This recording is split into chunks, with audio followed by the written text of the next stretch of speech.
आप सभी को मेरा नमस्ते। आज हम कक्षा 10 अनिवार्य हिंदी हमारी पाठ्य पुस्तक है क्षितिज पाठ 6 कवि जयशंकर प्रसाद का अध्ययन करने जा रहे हैं। स्टूडेंट्स, 5 पाठ हम पहले पढ़ चुके हैं। ठीक है, आज हम जो है हमारा छठा पाठ जयशंकर प्रसाद का अध्ययन करने जा रहे हैं, जिसमें मैं आपके लिए कवि परिचय, सप्रसंग व्याख्या और प्रश्नोत्तर हम संपूर्ण पाठ का अध्ययन करेंगे। आपकी एक ही क्लास में हम पूरा पाठ पढ़ने जा रहे हैं, इसलिए आप ध्यान पूर्वक पूरे वीडियो को देखें और कोई समस्या होने पर आप मुझसे प्रश्न पूछ सकते हैं, यूट्यूब के कमेंट बॉक्स में लिख सकते हैं, और जो मेरे विद्यालय के स्टूडेंट्स हैं वो मुझे व्हाट्सएप पर संपर्क कर सकते हैं। ठीक है स्टूडेंट्स, हमारी कक्षा 10 के स्टूडेंट अभी भी थोड़ा जागरूक नहीं हुए हैं। आप घरों में रहें, सुरक्षित रहें और अध्ययन करें, इसी आशा के साथ ये पाठ हम पढ़ने जा रहे हैं। और जिन्होंने अभी तक हमारे चैनल को सब्सक्राइब नहीं किया है, सब्सक्राइब कर लें ताकि आने वाले हर एक नए वीडियो का, समाचार का, महत्वपूर्ण सूचना और जो लाइव क्लास होती है उनका नोटिफिकेशन आप तक पहुंच सके। ठीक है स्टूडेंट, तो बिना समय गंवाए हम पाठ पढ़ने जा रहे हैं। एक बहुत ही महत्वपूर्ण पाठ का अध्ययन करने जा रहे हैं और उन कवि का नाम है जयशंकर प्रसाद, जो किसी परिचय के मोहताज नहीं है। एक ऐसा महान व्यक्तित्व है जिन्हें देख पा रहे होंगे आप इस स्लाइड में, जो किसी परिचय के मोहताज नहीं है। उनका नाम खुद एक परिचय है, जिन्होंने हिंदी साहित्य के विकास में इतना योगदान दिया है कि इतने वर्षों बाद भी आज हम उन्हें बड़े सम्मान और श्रद्धा के साथ याद करते हैं। आपको एक प्रश्न होता है, जीवन परिचय का प्रश्न करना होता है। स्टूडेंट्स, जीवन परिचय मैं आपके लिए लेकर आई हूँ, इसमें आपको कुछ करने की आवश्यकता नहीं होगी। देखिए, आप इसे अपनी भाषा में लिख सकते हैं। देखते हैं हम महाकवि जयशंकर प्रसाद का परिचय। ठीक है, तो देखिए, आधुनिक काल की छायावादी काव्य धारा, आधुनिक काल की छायावादी काव्य धारा के प्रमुख कवि, हम ऐसे कहें कि आधार स्तंभ। हमने क्या कहा था, मैंने आपको पहले भी बताया था, जो छायावाद के 4 आधार स्तंभ कवि माने जाते हैं, उनके नाम बताइए। देखें आप, पहले भी मैं बता चुकी हूँ, सूर्यकांत त्रिपाठी निराला, जयशंकर प्रसाद, सुमित्रा नंदन पंत और महादेवी वर्मा। तो आधुनिक काल की छायावादी काव्य धारा के आधार स्तंभ कवि जयशंकर प्रसाद का जन्म काशी के प्रतिष्ठित वैश्य परिवार में सन 1889 ईस्वी में हुआ। कवि का जन्म कब हुआ, कहाँ हुआ? 1889 में काशी के प्रतिष्ठित वैश्य परिवार में हुआ था। इनके पिता का नाम, इनके पिता का नाम बाबू देवी प्रसाद था, जिन्हें लोग सुंगनी साहू कहकर बुलाते थे। इनका घराना सुंगनी साहू के नाम से क्या था? प्रसिद्ध था। ठीक है, बहुत ही प्रतिष्ठित प्रसिद्ध घराना था इनका। आगे देखते हैं हम, तो देखिए, इनके पिता का क्या नाम था स्टूडेंट्स? देवी प्रसाद। तो आगे देखिए आप, अब इनकी प्रारंभिक शिक्षा, प्रसाद जी की जो प्रारंभिक शिक्षा है वह घर पर ही हुई। इसके बाद ये शिक्षा हेतु क्वींस कॉलेज चले गए। इनकी शिक्षा दीक्षा का प्रबंध इनके बड़े भाई शंभू रत्न जी ने किया, और इन्होंने अल्प आयु में ही संस्कृत, हिंदी, उर्दू, फारसी और अंग्रेजी का अच्छा ज्ञान प्राप्त कर लिया। बचपन में ही इनकी साहित्य में रुचि थी, और इस कारण इंदु मासिक पत्रिका का संपादन कर आपने साहित्य जगत में पहचान प्राप्त की। ठीक है, तो यह है महाकवि जयशंकर प्रसाद का जीवन परिचय कि छायावाद के आधार स्तंभ महान कवि, जिनका जन्म काशी के प्रतिष्ठित वैश्य परिवार में 1889 में बाबू देवी प्रसाद के घर में हुआ। इनके घराने को लोग सुंगनी घराना, प्रसिद्ध सुंगनी साहू घराना कहकर बुलाते थे। आगे चलते हैं हम, देखिए आगे आप देख पा रहे हैं, इतने महान कवि और साहित्यकार जयशंकर प्रसाद 15 नवंबर 1937 को हिंदी साहित्य का यह अमर कवि सदा के लिए संसार से विदा हो गया। तो 1937 में कवि जयशंकर प्रसाद का निधन हो गया। देखते हम इनका साहित्यिक परिचय। बहुमुखी प्रतिभा के धनी, बहुमुखी प्रतिभा के धनी क्यों थे? क्योंकि जयशंकर प्रसाद एक कहानीकार भी थे, नाटककार भी थे, उपन्यासकार, छायावादी कवियों में अग्रगण्य है। आप देखना, इन्होंने जितना इनकी जो कह सकते हैं ना कि महारत कहानी लिखने में है, नाटक, उपन्यासकार और कवि, सब कुछ है ये। कहानीकार भी है, नाटककार भी है, उपन्यासकार है। इन्होंने ऐतिहासिक सांस्कृतिक नाटक लिख के भी अपार प्रसिद्धि पाई है, तो उतने ही श्रेष्ठ उनकी काव्य रचनाएं हैं। कामायनी, जिसका नाम आपने बहुत सुना होगा, कामायनी इनका अन्यतम ग्रंथ है, यानी जिसकी तुलना किसी दूसरे से नहीं की जा सकती। एक सर्वश्रेष्ठ ग्रंथ जिसकी तुलना संसार के श्रेष्ठ काव्यों में की जा सकती है। सत्यम शिवम सुंदरम का जीता जागता रूप है, प्रसाद के काव्य में देखने को मिलता है। एक हम एक इसके बारे में पढ़ते हैं, सुमित्रा नंदन पंत के बारे में भी पढ़ते हैं कि सत्यम शिवम सुंदरम का जीता जागता रूप सुमित्रा नंदन के पंत के काव्य में भी देखने को मिलता है, क्योंकि इन दोनों के काव्य में मिलता है। इन्होंने दोनों ने ही मानव सौंदर्य के साथ साथ प्रकृति सौंदर्य का सजीव और मौलिक चित्रण किया है। फिर देखिए, आपकी भाषा ब्रज और खड़ी बोली दोनों में आपने काव्य का सृजन किया। इनके काव्य में संस्कृत निष्ठ तत्सम शब्दावली का प्रयोग है। लयात्मकता, सरसता और मौलिकता का सुंदर समन्वय देखने को मिलता है। तो ये क्या पढ़ा आपने स्टूडेंट्स? कवि जयशंकर प्रसाद का जीवन और साहित्यिक परिचय। आगे देखें। देखिए, मैंने कहा था ना कि ये कहानीकार भी है, नाटककार भी है, उपन्यासकार है। तो आप यहाँ पर देख पा रहे हैं इनकी रचनाएं। कामायनी इनका जो है महाकाव्य है। इनके काव्य ग्रंथ देखिए, आंसू, लहर, झरना, कामायनी, प्रेम पथिक। नाटक देखिए, दुरु स्वामिनी, विशाखा, राज्यश्री, अजात शत्रु, चंद्रगुप्त, स्कंदगुप्त, एक घूंट। इनके नाटक की एक कविता है, एक अंश है उसमें, अरुणीय मधुमय देश हमारा, जहां पहुंच अनजान क्षितिज को मिलता एक सहारा।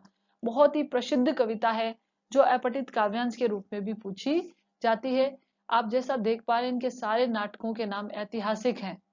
ठीक है, हमारे गौरवशाली इतिहास और संस्कृति का दिग्दर्शन कराते हैं। इनके उपन्यास देखिए, कंकाल, तितली और इरावती। इरावती अपूर्ण रह गया था। इनके कहानी संग्रह हैं, आकाशद्वीप, प्रतिध्वनि, पुरस्कार, गुंडा, आंधी, छाया, इंद्रजाल। निबंध का नाम देखिए, काव्य कला एवं अन्य निबंध। ठीक है स्टूडेंट्स, आपको जितने इसमें से याद रखते होते हैं आप रख सकते हैं। चले हम आगे। अब मूल्यांकन देखिए। कवि, उपन्यासकार, नाटककार जयशंकर प्रसाद ने हिंदी साहित्य कोश को समृद्ध किया है। बांग्ला साहित्य में जो स्थान रविंद्रनाथ टैगोर का है, वही हिंदी साहित्य में जयशंकर प्रसाद का है। जब तक हिंदी साहित्य का अस्तित्व रहेगा, तब तक प्रसाद जी का नाम अमर रहेगा। अर्थात हम देख सकते हैं कि कितने महान साहित्यकार जयशंकर प्रसाद हुए हैं, कि जो बांग्ला साहित्य में सम्मान रविंद्रनाथ टैगोर का है, वही सम्मान इनका यहाँ पर है। ठीक है स्टूडेंट्स, तो ये हमारा एक प्रश्न कंप्लीट हो चुका है कवि परिचय का, जीवन परिचय का। इसी में से काव्य सौंदर्य भी आता है। आगे देखते हैं। ये आज के हमारा जो मूल पाठ है, जयशंकर प्रसाद की प्रभो कविता। आज हम कौन सी कविता पढ़ेंगे विद्यार्थियों? प्रभो। प्रभो कविता पढ़ेंगे। उनकी स्फुट कविताओं के संग्रह कानम कुसुम से ली गई है। देखिए, हमारी जो पाठ्य पुस्तक में प्रभो कविता हम पढ़ेंगे, जिसके 5 छंद है, यहाँ पर 5 काव्यांश है। ये इनका जो काव्य संग्रह कानन कुसुम, उससे ली गई है। ठीक है, तो आप संदर्भ में क्या लिखेंगे कि प्रस्तुत काव्यांश हिंदी साहित्य के महान कवि और छायावाद के आधार स्तंभ जयशंकर प्रसाद द्वारा रचित कानन कुसुम काव्य संग्रह से अवतरित है, जो हमारी पाठ्य पुस्तक क्षितिज प्रभो कविता में संकलित है। ठीक है, फिर देखिए, अब हम देखेंगे आगे ईश्वर की इस कविता में क्या है, वो ध्यान पूर्वक देखिए, क्योंकि ये जो पाठ परिचय है ना, इसके अंदर से 1-2 प्रश्न पूछे जाते हैं। पूरा जो कविता का सारांश ये पाठ परिचय है। यदि हमें पाठ परिचय अच्छे से आता है, तो हम किसी भी प्रश्न का उत्तर लिख सकते हैं। देखिए, ईश्वर की स्तुति करते हुए कवि ने उसकी सर्वव्यापकता, सौंदर्य और शक्तिमता का गुणगान किया है। इस पाठ में क्या है, ईश्वर की स्तुति की है और उनकी सर्वव्यापकता, कि ईश्वर सर्वव्यापक है, हर जगह निवास करता है। उसके सौंदर्य और उसकी शक्ति का गुणगान यहाँ पर कवि ने किया है। कवि को प्रकृति के उपादान में ईश्वर का अनंत प्रसार दृष्टिगत होता है। देखिए, छायावाद का मतलब क्या होता है? छायावादी कवि वो कहलाए जिन्होंने आत्मा की छाया परमात्मा में और परमात्मा की छाया को आत्मा में महसूस किया। अर्थात प्रकृति के प्रत्येक क्रियाकलाप में जिनको ईश्वर की अनुभूति होती है, वही छायावादी कवि कहलाए। तो ये क्या कहते हैं कि प्रकृति के प्रत्येक उपादान में, इस सृष्टि के अंदर जो भी क्रियाकलाप हो रहा है, उसमें वह ईश्वर का प्रसार देखते हैं, उसके अंदर ईश्वर की अनुभूति करते हैं। तो उसी को यहाँ पर बताया है कि चंद्र की किरणें, जो चंद्रमा की किरणें हैं वो कैसी लग रही है इनको, ईश्वर के प्रकाश को व्यक्त करती है। सागर की उत्ताल तरंगे, सागर की जो स्वतंत्र लहरें हैं वह ईश्वर की स्तुति करती है, ऐसा लगता है मानो ईश्वर की स्तुति करती है। चंद्रिका ईश्वर की मुस्कान है और नदियों का कलकल निनाद उनके आह्लाद को व्यक्त करता है। किसके, कवि के, ईश्वर के आनंद को अभिव्यक्त करता है। वस्तुतः प्रकृति के सौंदर्य और प्रेम से युक्त भव्य रूप को प्रकाशित करने वाला ईश्वर ही है। प्रकृति का जो सौंदर्य और प्रेम से युक्त जो ये विशाल स्वरूप है उसको प्रकाशमान कौन बनाता है, ईश्वर बनाता है। ईश्वर की कृपा होने पर, क्या कहते हैं कवि, ईश्वर की कृपा होने पर मनुष्य के समस्त मनोरथ पूर्ण हो जाते हैं। ईश्वर की कृपा होने से हमारी सारी इच्छाएं पूरी हो जाती है। खड़ी बोली हिंदी में रचित ये कविता प्रसाद की भावाभिव्यक्ति का सुंदर उदाहरण है। भाव भरी अभिव्यक्ति है उनकी। तत्समयी और गंभीर भाषा ने कविता को अद्भुत अभिव्यंजना से युक्त कर दिया है। तत्सम शब्दावली से परिपूर्ण है। लयात्मकता, एक लय है, ताल है, सरसता है, मौलिकता है, इस दृष्टि से उनकी उत्तम कोटि की कविता है। आपसे पूछेंगे कि इस कविता का मूल भाव या सारांश लिखें, तो ये पाठ परिचय में दिया हुआ है। ठीक है, आगे देखिए। चलिए स्टूडेंट्स आगे चलते हैं और आगे आप देख पा रहे हैं क्या आ गई है, हमारी कविता प्रारंभ हो गई है। बहुत ही सुंदर कविता है जयशंकर प्रसाद की। यहाँ पर इन्होंने क्या किया है, जैसा कि हम पढ़ चुके हैं कि प्रकृति के प्रत्येक उपादान में कवि ईश्वर की अनुभूति करते हैं। तो प्रकृति के दृश्यों में कवि हमें ईश्वर का दर्शन कराता है, वही इस कविता में दिया गया है। देखिए, विमल इंदु की विशाल किरणें प्रकाश तेरा बता रही है, अनादि तेरी अनंत माया जगत को लीला दिखा रही है। प्रिय विद्यार्थियों, शब्दार्थ देखिए। सबसे पहले इंदु का अर्थ क्या होता है, इंदु का अर्थ होता है चंद्रमा, और विमल का मतलब क्या होता है, स्वच्छ सुंदर। क्या होता है, स्वच्छ निर्मल सुंदर। अनादि, जिसका कोई आदि ना हो, अर्थात जिसका आरंभ ज्ञात ना हो। अनादि यहाँ किसको कहा गया है स्टूडेंट्स, ईश्वर को कहा गया है। अनादि जिसका कोई आदि ना हो, जिसके आरंभ का ज्ञात नहीं, और जिसका आरंभ नहीं होता है, जिसका अंत नहीं होता है, वो कौन होता है, सिर्फ ईश्वर होता है। अनंत, अनंत जिसका कोई अंत नहीं हो, जिसका कोई अंत ज्ञात नहीं हो। ठीक है, अंत ज्ञात नहीं हो। और लीला दिखाने का मतलब होता है, लीला का तात्पर्य है प्रकृति में घटित होने वाली घटनाएं। प्रकृति में जो विभिन्न प्रकार की घटनाएं घटित होती है, जैसा आप स्लाइड में एक दृश्य देख पा रहे हैं कि आकाश में चंद्रमा की किरणें, उज्जवल सुंदर किरणें पड़ रही है, वही इस पूरे काव्यांश में बताया गया है। कवि कहते हैं कि हे प्रभु, देखिए, विमल इंदु की विशाल किरणें प्रकाश तेरा बता रही है, अनादि तेरी अनंत माया जगत को लीला दिखा रही है। देखिए, ऐसे तो हम नहीं कह सकते कि ईश्वर का आविर्भाव कब हुआ। क्या ईश्वर को हमने कभी देखा नहीं है कि ये ईश्वर है, लेकिन प्रकृति के क्रियाकलाप में हम ईश्वर को महसूस कर सकते हैं।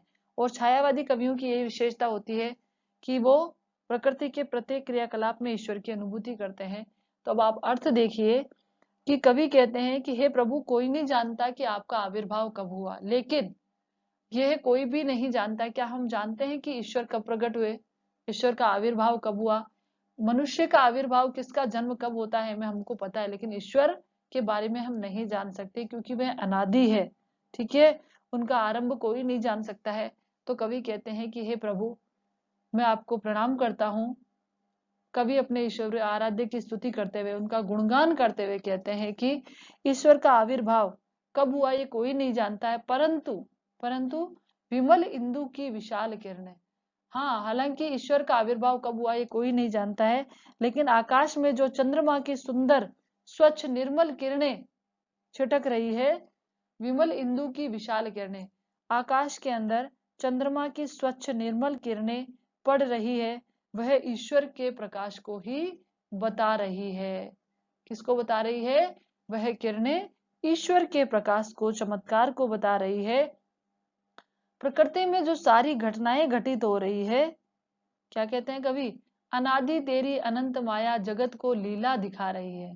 मैंने अभी क्या बताया था, लीला का अर्थ क्या बताया था आपको स्टूडेंट्स, लीला का अर्थ आपको बताया था प्रकृति में घटित होने वाली विभिन्न प्रकार की घटनाएं। हे ईश्वर अनादि, आपका आदि किसी को पता नहीं है, आपका आरंभ किसी को ज्ञात नहीं है, आपकी माया अनंत है।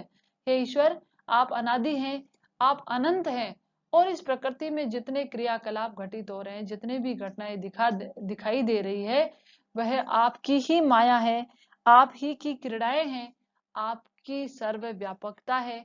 इस प्रकृति में घटित हो रही हर एक घटना आपकी परछाई है। ठीक है, तो ये इसका अर्थ हो चुका है। अब देखिए, कवि को विश्वास है इसमें कि जो चंद्रमा की उज्जवल और शीतल किरणें हैं वो प्रकाश की ही ज्योति है। ठीक है, आगे चले हम। ओके स्टूडेंट्स, इस काव्यांश को आप समझ चुके होंगे अच्छे से।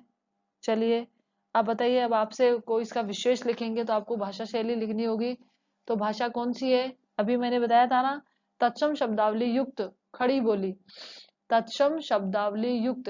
अब ये तत्सम शब्दावली क्या होती है?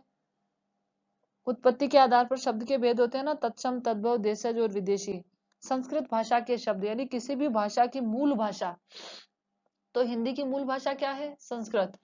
तो संस्कृत भाषा के शब्द जो हिंदी में ज्यों के त्यों प्रयुक्त हो जाते हैं वो तत्सम कहलाते हैं। जैसे आप इसमें देख पा रहे हैं ना, इंदु, प्रकाश, अनादि, अनंत, ये सब क्या है? तत्सम शब्द है, और ये हिंदी में ज्यों के त्यों प्रयुक्त हो रहे हैं। जैसे अग्नि होता है, उससे तद्भव क्या बन जाता है? आग। अग्नि आ गया तो तत्सम हो गया, आग आ गया तो तद्भव हो गया। ठीक है, तो देखिए कवि क्या कहते हैं, इसमें कौन सी भाषा है? तत्सम शब्दावली युक्त सहज सरल प्रवाहमय खड़ी बोली का प्रयोग हुआ है। और अलंकार तो आप इसमें बता ही सकते हैं देखकर। अलंकार वाली क्लास आपने अटेंड नहीं की थी, आप देख सकते हैं। अलंकार हम 3 क्लासों में पढ़ चुके हैं, 2 तो मैंने वीडियो डाल दिए थे, और उसके बाद मैंने एक क्लास स्टूडेंट के कहने पर पूरी क्लास में अलंकार ही समझाए थे। आप देख सकते हैं 11वीं 12वीं के स्टूडेंट के लिए वो आपके लिए भी वही है। ठीक है, तो शैली कैसी है इसकी? गीति शैली है, साथ ही भावात्मक चित्रात्मक शैली है। एक चित्र सा और एक भाव कवि हो जाते हैं, तो भावात्मक और चित्रात्मक शैली भी यहाँ पर है। चलिए स्टूडेंट, अब आगे की ओर चलिए चलते हैं हम हमारे अगले काव्यांश की ओर। ठीक है, आप ध्यानपूर्वक देखें। प्रसार तेरी दया का कितना, प्रसार तेरी दया का कितना, ये देखना है तो देखें सागर, तेरी प्रशंसा का राग प्यारे तरंग मालाएं गा रही है। देखिए सबसे पहले शब्दार्थ देखिए। प्रसार का मतलब क्या होता है आप जानते हैं, विस्तार।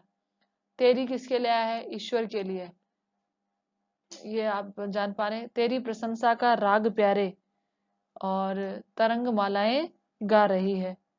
सागर का मतलब तो आप जानते हैं, सागर दिख रहा है, देखिए ये सागर देख पा रहे हैं, और इसमें क्या चल रही है? लहरें चल रही है।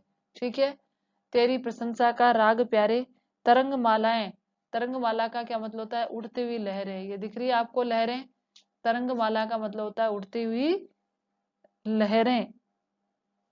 ठीक है, तो अब देखिए कवि यहाँ पर ईश्वर को दयावान मानता है, और समुद्र में लहरें उठती है, समुद्र में उड़ती हुई लहरें और असीम सागर का विस्तार कवि को ईश्वर की दया के समान प्रतीत होता है। जैसे सागर असीम होता है, उसका विस्तार होता है, ठीक उसी प्रकार ही ईश्वर की दया भी असीम होती है, उसकी कोई सीमा नहीं होती है। तो देखिए अब हम अर्थ देखते हैं इसका। क्या आप तैयार हैं अर्थ देखने के लिए? तो देखिए, इस जब हम कविता को पढ़ते हैं तो हम पाते हैं कि कवि का जो हृदय है वो मानव मात्र के प्रति, जीव मात्र के प्रति अपार करुणा से भरा हुआ है। ठीक है, और इसीलिए वो उसको ईश्वर के माध्यम से अभिव्यक्त करते हैं। कवि कहते हैं कि हे ईश्वर आपका हृदय, आपके हृदय में प्रसार तेरी दया का कितना, ये देखना है तो देखे सागर।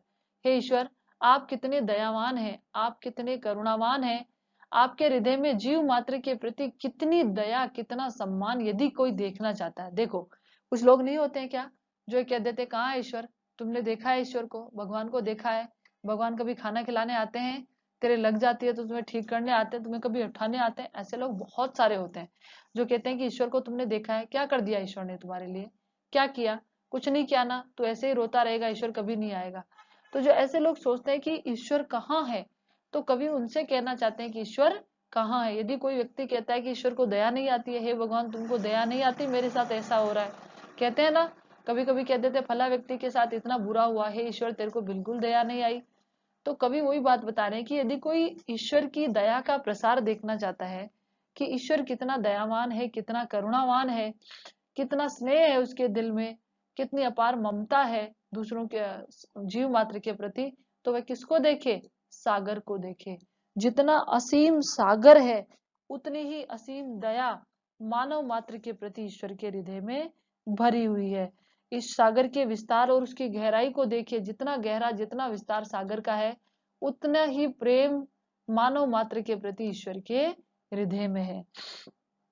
तेरी प्रशंसा का राग प्यारे तरंग मालाएं गा रही है। हे ईश्वर, हे परम पिता, आपकी प्रशंसा का गीत तो समुद्र में उठती हुई लहरें गा रही है। अर्थात कवि ने कल्पना कर ली है कि जो समुद्र के अंदर लहरें उठ रही है ना, वो किसका गीत गा रही है?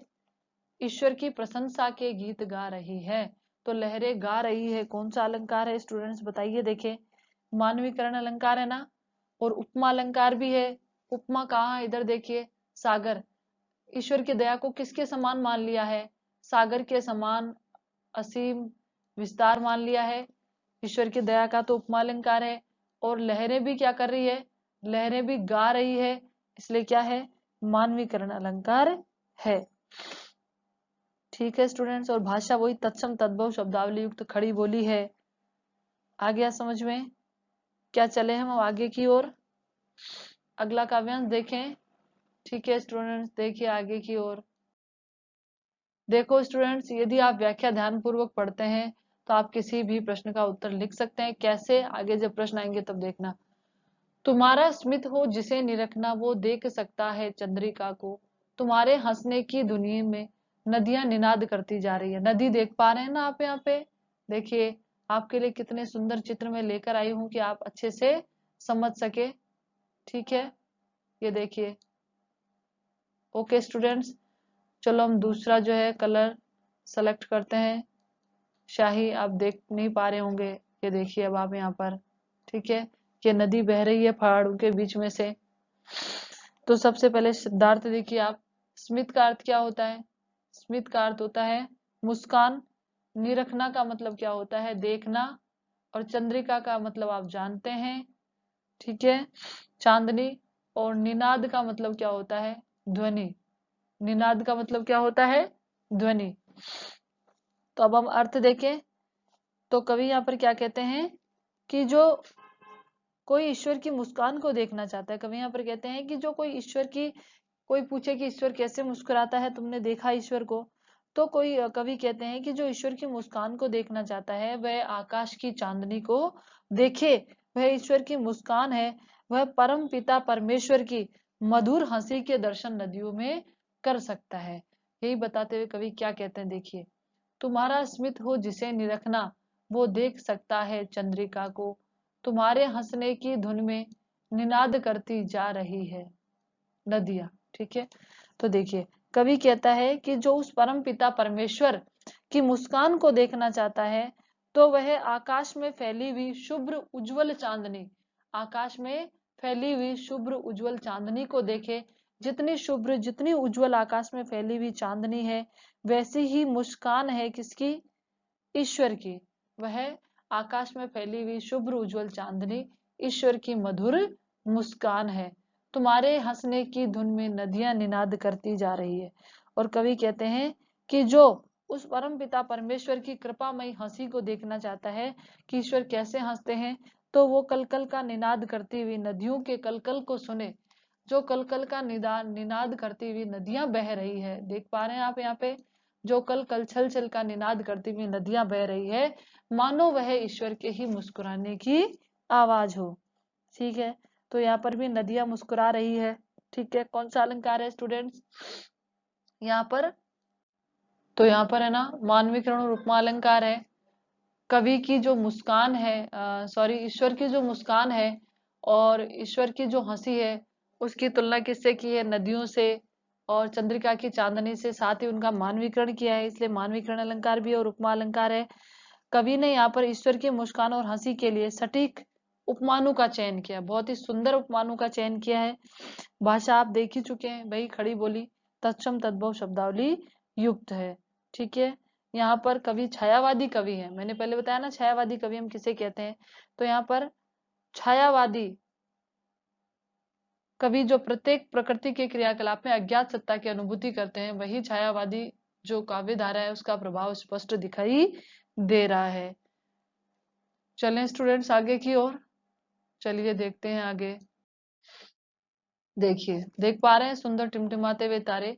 विशाल मंदिर की यामिनी में जिसे देखना हो दीपमाला, तो तारक गण की ज्योति उसका पता अनूठा बता रही है। शब्दार्थ एक दो है, बहुत सरल। यामिनी का मतलब क्या होता है? रात्रि होता है। दीपमाला क्या होता है? दीपक की पंक्ति होती है। तारक गण तो आप जानते हैं, तारे जो आकाश में, बहुत सारे तारे इधर देख पा रहे हैं, ये तारे आप देख रहे हैं ना। अनूठा का मतलब होता है अनोखा या अद्भुत। ओके, अब देखिए कवि यहाँ पर क्या बताते हैं। कवि ने अपनी कल्पना प्रस्तुत की है कि परम पिता प्रभु की लीला जो है वह अलौकिक है, अपरंपार है। तो यहाँ पर देखिए हम क्या देखते हैं कि हम मंदिर जाते हैं, ठीक है। तो मंदिर में मानो अंधकार से भरे हुए मंदिर में जो दीपमाला, दीपक की जो पंक्ति होती है, ठीक वैसे ही आकाश के अंधकार में चमकते हुए ये सितारे आप देख रहे हैं ना। आकाश में अंधकार होता है और वहां चमकते हुए सितारे किसकी अनुभूति कराते हैं? वहां ये चमकते हुए सितारे किसी अंधकार भरे हुए मंदिर में चमकते हुए दीपक की माला का क्या करा रहे हैं? अनुभूति कराते हैं। तो वही तुलना करते हुए कवि कहते हैं, वो सुनिए कवि क्या कहते हैं। देखिए बहुत ही सुंदर चित्रण यहाँ पर कवि ने किया है। देखिए कवि के कल्पना कौशल का अद्भुत नमूना है, कवि के कल्पना कौशल का सुंदर उदाहरण है ये काव्यांश। विशाल मंदिर की यामिनी में जिसे देखनी हो दीपमाला, कवि क्या कहते हैं कि जिसे जो भी मनुष्य उस परम पिता परमेश्वर, उस अज्ञात सत्ता परम पिता परमेश्वर के विशाल मंदिर में, उस परम पिता परमेश्वर के विशाल मंदिर की रात्रि में, विशाल मंदिर यानी ईश्वर का मंदिर, तो अंधकार में रात्रि में उस विशाल मंदिर में चमकती हुई दीपमाला की पंक्ति को कोई देखना चाहता है। ईश्वर के उस विशाल मंदिर और अंधकार में रात्रि में कोई दीपमाला की पंक्ति को देखना चाहता है, तो किसको देखे वे? आकाश, अंधकार भरे आकाश में चमकते हुए तारागण की ज्योति को देखे, जो ईश्वर के उस विशाल मंदिर का पता बता रही है, ईश्वर की अनुभूति करा रही है। कवि क्या कहना चाहते हैं कि यदि कोई ईश्वर के विशाल मंदिर में रात्रि में चमकते हुए दीपकों की पंक्ति देखना चाहता है, उसको पाना चाहता है, तो नीले विशाल आकाश में झिलमिलाते हुए असंख्य तारों को देखे, जो प्रभु के प्रकाश का पता बताती है। उस अज्ञात सत्ता, उस विराट सत्ता का कुछ कुछ अनुभव कराती है, कवि ये कहना चाहते हैं। ठीक है स्टूडेंट्स, आ गया समझ में? एक बार फिर से देख लीजिए। कवि कहते हैं कि जो मनुष्य उस अज्ञात, उस परम सत्ता, उस विराट सत्ता के रात्रि के समय मंदिर में चमकते हुए दीपकों की पंक्ति के दर्शन करना चाहता है, वह इस नीले विशाल आकाश में झिलमिलाते हुए असंख्य तारों को देखे। ये टिमटिमाते हुए सितारे उस अज्ञात सत्ता की अनुभूति कराते हैं, उस अनादि ईश्वर की प्रकाशमय माया के दर्शन कराते हैं।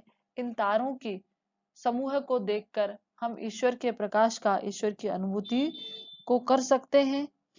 तो ये जो काव्यांश है आप विशेष में लिखेंगे कि कवि के कल्पना कौशल का अद्भुत उदाहरण प्रस्तुत करता है। और इसमें कौन सा अलंकार हो गया?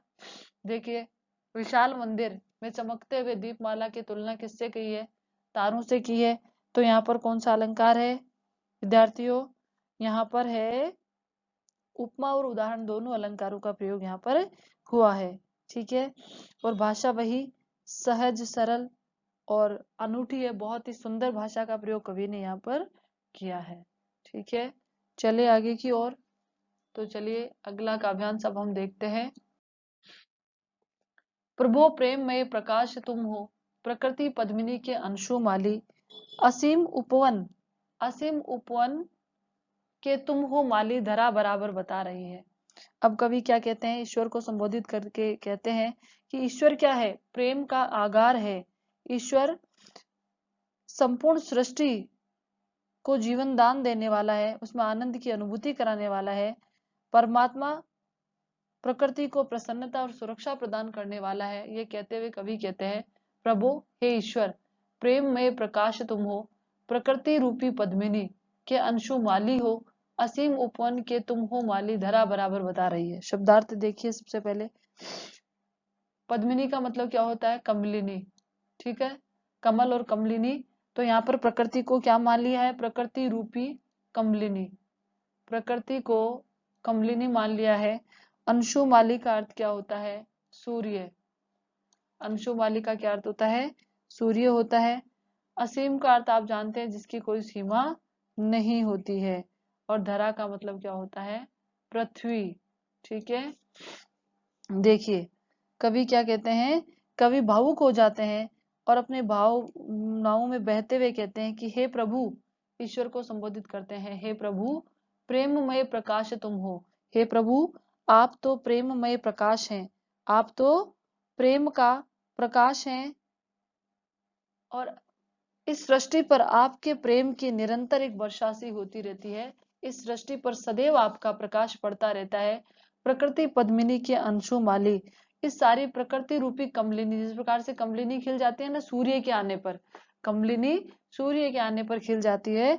तो कवि कहते हैं कि हे ईश्वर, आप तो इस प्रकृति रूपी कमलिनी को खिलाने वाले अंशुमाली है। इस प्रकृति रूपी पद्मिनी को खिलाने वाले, प्रसन्न करने वाले, आनंदित करने वाले, इसमें प्राणों का संचार करने वाले अंशुमाली हैं आप। और असीम उपवन, ये जो प्रकृति रूपी असीम उपवन है, ये जो समस्त सृष्टि रूपी जो सीमाहीन उपवन है, उसके आप माली हैं, रक्षक हैं। इस संपूर्ण सृष्टि में आनंद, उत्साह, उमंग, उल्लास और जीवन का संचार करने वाले हैं। और यह बात कौन बता रही है? धरा बराबर बता रही है। पृथ्वी पर घटित होने वाला हर एक क्रियाकलाप ये बता रहा है कि समस्त सृष्टि रूपी उपवन को खिलाने वाले माली हैं आप, इसके रक्षक हैं, इसमें प्राणों का संचार करने वाले हैं। इस प्रकृति का प्रत्येक क्रियाकलाप आपके अंदर से ही संचालित होता है। हर प्राणी के अंदर आपकी उपस्थिति है। सब पर आप प्रेम, दया, कृपा करने वाले हैं, सबकी रक्षा करने वाले हैं। ठीक है विद्यार्थियों, तो जैसा आपने देखा कि कवि ने यहाँ पर परमात्मा के अनेक स्वरूप को उद्घाटित किया है, अलग अलग रूप दिखाए हैं। और यहाँ पर रूपक अलंकार है कहाँ? अभी बताया था ना, प्रकृति रूपी पद्मिनी। प्रकृति को क्या मान लिया है? कमलिनी मान लिया है। और साथ में ही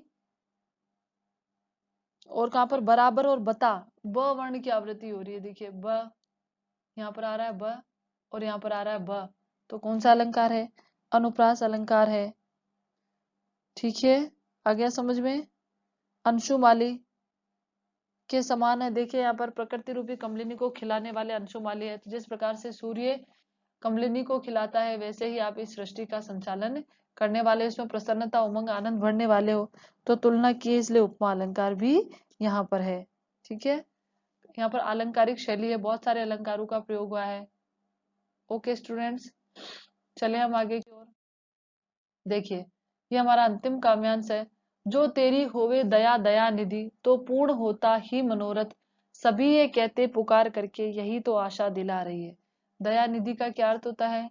बताइए। देखें आप, दया निधि का अर्थ तो आप जानते हैं, दया का भंडार, दया का खजाना, भंडार। और मनोरथ का मतलब क्या होता है? मन की इच्छाएं। मनोरथ का क्या अर्थ होता है? मन की इच्छाएं। तो इस काव्यांश में कवि ने बहुत ही सरल भाषा में परमेश्वर को दयावान और समस्त इच्छाओं को, मनोरथ को पूर्ण करने वाला बताया है। कवि ईश्वर को संबोधित करते हुए कहते हैं कि हे दया निधि, हे दया के भंडार, दया के सागर, परम पिता परमेश्वर, जिस पर आपकी दया हो जाती है, जिस पर आप कृपा कर देते हैं, पूर्ण होता मनोरथ, उसके सारे मनोरथ, उसकी सारी कामनाएं, उसके मन की सारी इच्छाएं पूर्ण हो जाती है। और ये बात मैं नहीं कह रहा हूँ, सारा संसार पुकार करके कह रहा है। हे स्वामी, ये सारा संसार, सभी ये कहते पुकार करके, ये समस्त संसार पुकार पुकार करके कह रहा है कि जिस जीव पर आपकी दया हो जाती है। ये पहले भी कर सकते हैं, कवि कहते हैं यहाँ से कर सकते हैं कि ये समस्त संसार पुकार करके कह रहा है कि हे प्रभु, जिस पर आपकी दया हो जाती है, आप तो दया के सागर हैं, दया के भंडार हैं, जिस पर आपकी कृपा होती है, उसके मन की सारी इच्छाएं पूर्ण हो जाती है। ठीक है,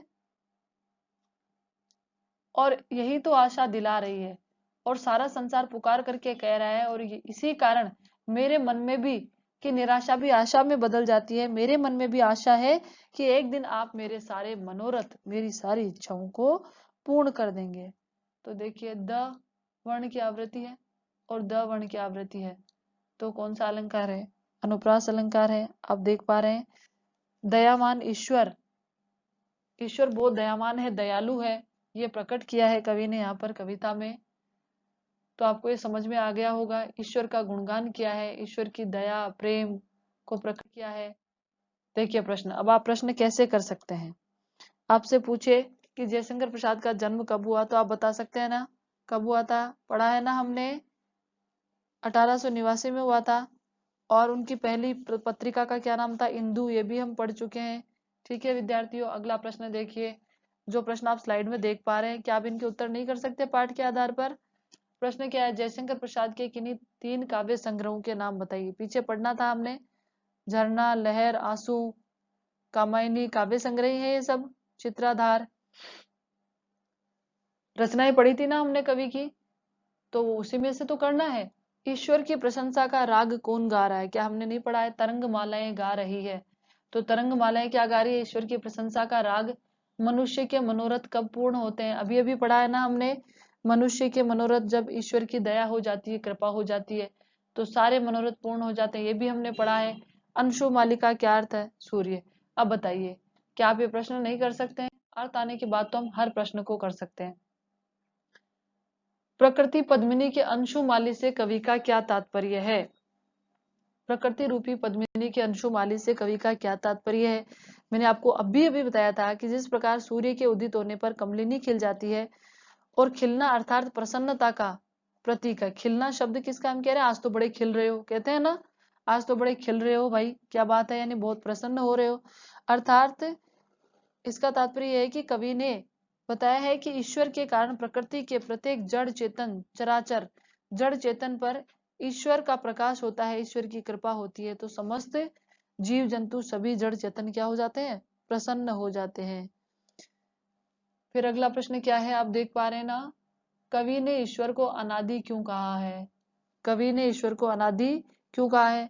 अनादि यानी जिसका कोई आदि नहीं होता, आरंभ नहीं होता है। तो भाई ईश्वर तो संपूर्ण ब्रह्मांड का सृजन करता है, ठीक है, तो उसका वह आदि है, क्योंकि उसका प्रारंभ उसका अंत किसी को ज्ञात नहीं है। अगला प्रश्न देखिए, यामिनी में अनूठा पता कौन बता रही है? देखिए आया था ना, पंक्ति आई थी, कौन सी पंक्ति थी? उस पंक्ति को पढ़ के बताना जरा। यामिनी, विशाल मंदिर की यामिनी में जिसे देखना हो दीपमाला, तारक गण की ज्योति उसका पता अनूठा बता रही है। पढ़ा था ना, तो यामिनी का अनूठा पता कौन बता रही है? कौन बता रही है? आकाश में जो टिमटिमाते हुए सितारे हैं, वे क्या बता रहे हैं? वे संकेत कर रहे हैं, क्या संकेत कर रहे हैं? कि वह परमपिता प्रभु के मंदिर की दीपक की पंक्ति को देखना हो कि प्रभु का मंदिर किस प्रकार से प्रकाशित होता है, तो आकाश में चमचमाते हुए टिमटिमाते हुए इन सितारों को देखे। अगला प्रश्न आप देख रहे हैं, दया निधि से क्या तात्पर्य है? तो दया निधि यानी दया का खजाना भंडार, जिसके हृदय में जीव मात्र के लिए अपार करुणा प्रेम स्नेह दया भरी हुई होती है, वही दया निधि होता है। और जिसके दिल में किसी के लिए, जो अपने हृदय में सबके लिए प्रेम दया समान रूप से रखता है, किसी को वंचित नहीं करना चाहता, वही क्या होता है? दया निधि होता है, जिसकी कृपा से सारे मनोरथ पूर्ण हो जाते हैं। तो क्या ये प्रश्न आप नहीं कर सकते? यदि आपको व्याख्या आती है विद्यार्थियों, तो आप हर प्रश्न का उत्तर कर सकते हैं, ठीक है। आप ध्यान पूर्वक पढ़े और जो ये प्रश्न दिए गए हैं इनका उत्तर आप लिख सकते हैं, आप कवि परिचय भी करें। तो आज की क्लास हम यहीं समाप्त करते हैं, इसके साथ ही हमारे 6 पाठ कंप्लीट हो चुके हैं हिंदी में, ठीक है स्टूडेंट्स। और आपके एक टॉपिक व्याकरण में काल आता है, तो काल का एक वीडियो मैं डाल चुकी हूँ, आप देख लें पहले, जिसमें मैंने काल का प्रश्न करवाए हैं कि आपके एग्जाम में किस प्रकार काल का मतलब जानते हैं ना, टेंस, तो आप के लिए यही कामना कर सकते हैं। हम तो सिर्फ कह सकते हैं कि आप घरों में रहें, सुरक्षित रहें और अध्ययन करें। फिर मिलते हैं अगली क्लास में एक नवीन विषय वस्तु के साथ। ओके स्टूडेंट्स, तब तक के लिए आप इसका अध्ययन करें, इन प्रश्नों का उत्तर करें, और कुछ समझ में नहीं आता है तो आप मुझसे संपर्क करें। और जिसने अभी तक इस चैनल को सब्सक्राइब नहीं किया वो सब्सक्राइब करें, अपने दोस्तों तक भेजें ताकि बाकी लोग भी घर में रहते हुए अध्ययन कर सकें। ठीक है, आपका दिन मंगलमय हो। फिर मिलते हैं अगली विषय वस्तु के साथ।